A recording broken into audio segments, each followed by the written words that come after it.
자, 이제 FOMC가 이틀 앞으로 다가왔습니다. 9월 18일 새벽 3시죠. 한국 시간으로요. 시장의 전반적인 분위기는 약간은 소강 상태이면서 금리 결정 전에 관망을 하고 있는 모양새입니다. 오늘은 연준의 점도표, 경제지표 등을 살펴보고 차트를 함께 보면서 앞으로의 대응 방안을 생각해보는 시간 가져보겠습니다. 그럼 바로 시작할게요. 기사!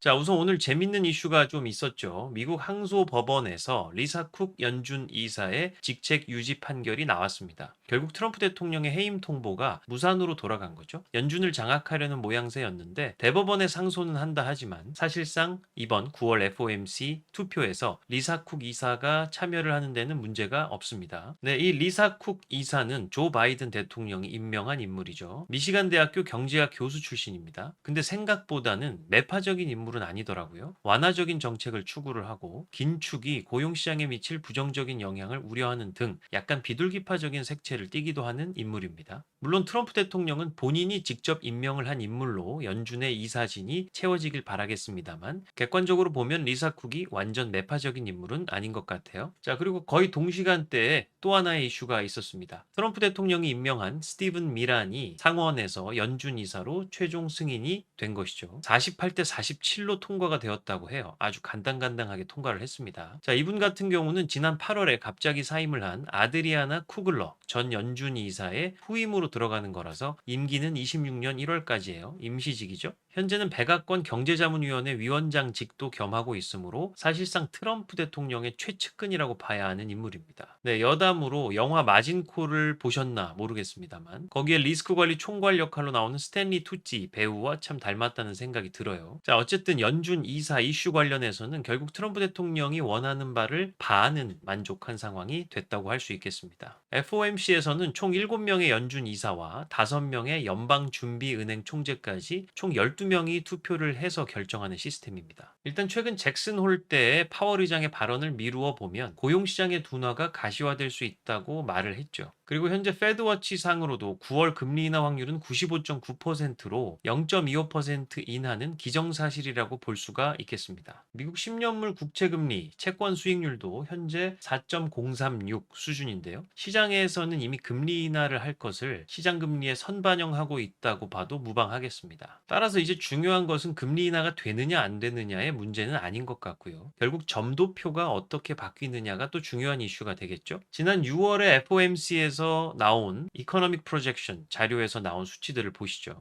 25년의 금리 예측값은 3.9%였습니다. 3월의 예측값과 동일했죠. 근데 현재 페드워치 상으로는 10월에도 1회, 12월에도 1회가 추가적으로 인하될 수 있을 것으로 보고 있습니다. 10월의 추가 인하 확률은 보시는 바와 같이 73.8%, 12월에 또 추가 인하 확률은 68.1%죠. 그렇게 되면 9월까지 총 3회 인하가 되는 것이고요. 현재 4.5% 기준금리에서 3.75%까지 내려갈 수도 있다는 이야기입니다. 그럼 여기서 말하는 3.9%보다는 조금 더 금리 예측값이 낮아질 가능성도 배제할 수는 없겠고요. 이 점도표상의 중앙값이 어디냐를 보는 건데 만약 25년도 기준으로 점도표가 좀 더 아래쪽에 무게가 실리는 그림으로 이번 9월 발표에서 변동이 된다면 시장에는 좀 더 유동성 효과 면에서 호재로 작용할 가능성이 있다고 보고 있습니다. 자, GDP도 보시면 3월 예측치보다 6월 예측치가 낮아졌었죠. 이 부분도 잘 지켜봐야겠습니다. 경기가 계속 좋을 것인지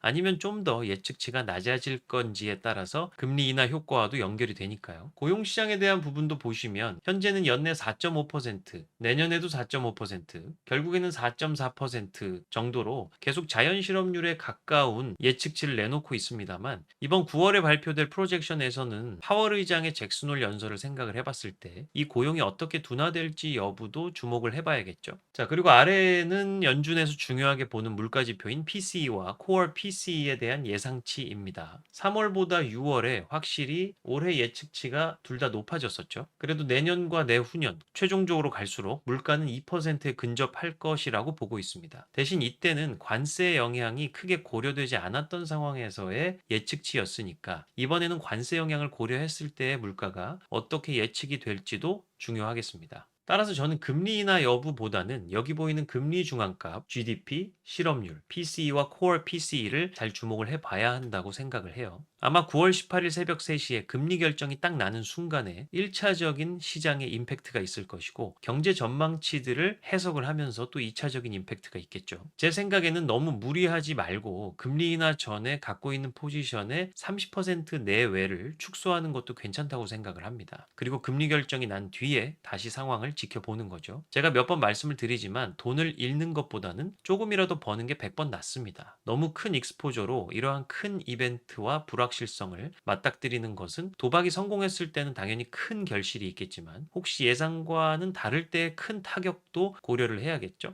일단 9월 18일 새벽 3시까지 잘 지켜보면서 디테일한 내용은 멤버십 디스코드 방에서 말씀드리도록 하겠습니다. 자, 다음 비트코인 일봉 보겠습니다. 현재 구조는 이와 같은 상승 채널을 계속 타고 올라가고 있는 상황입니다. 사실 최근에 약간의 눌림이 나오고는 있는데 어젯밤 114.4K 부근까지 저점을 찍고 다시 말아 올려서 현재는 초록색 선으로 표시된 60일 이평선을 지켜주는 모습이고요. 제가 느끼기에는 약간 횡보 조정 같은 느낌입니다. 깊은 하락은 없으니까요. 상승 채널 내부에 에서 횡보를 이렇게 하면서 하단 지지선까지 슬슬 다가가는 모습인데 아마도 오늘이나 내일 중에 한 번은 시세가 방향성을 가지게 되지 않을까 싶고요. 자, 3일봉 지표를 보시면 윌리엄스 퍼센트알도 13 EMA를 돌파한 뒤에 다시 리테스트가 나오고 있는 과정에 있고요. TDI도 저점을 찍고 골든 크로스 이후에 올라가려다가 리테스트가 나오고 있는 과정. RSI도 비슷한 그림인데 여기서는 이제야 좀 이평선을 뚫어내려고 하는 상황이고요. MACD는 이제 방향을 틀면서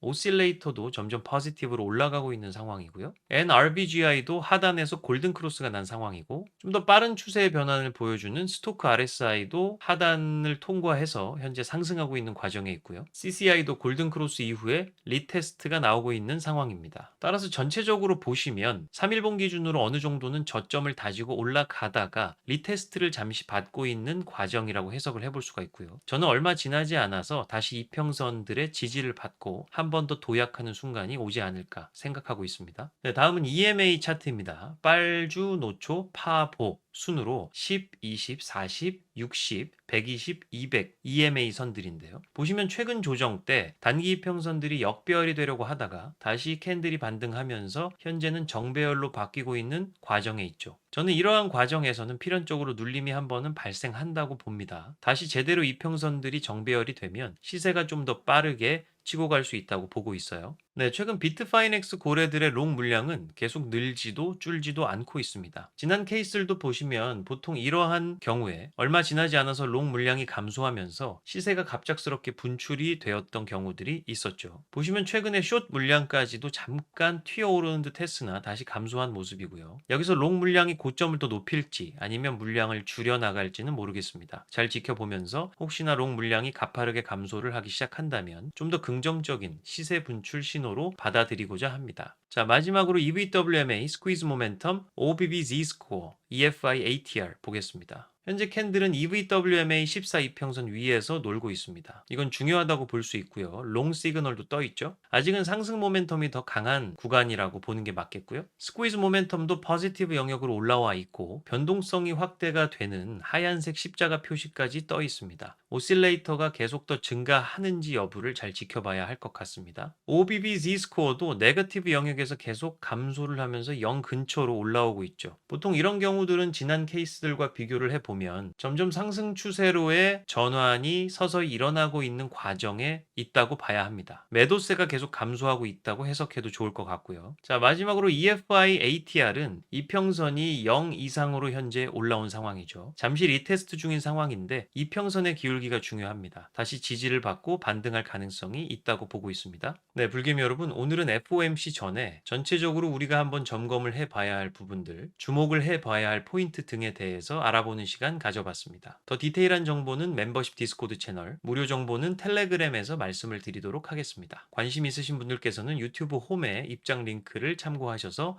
입장을 해주시면 되겠습니다. 도움되셨다면 구독과 좋아요, 알림 설정 부탁드리겠고요. 지금까지 사냥개미였습니다. 감사합니다.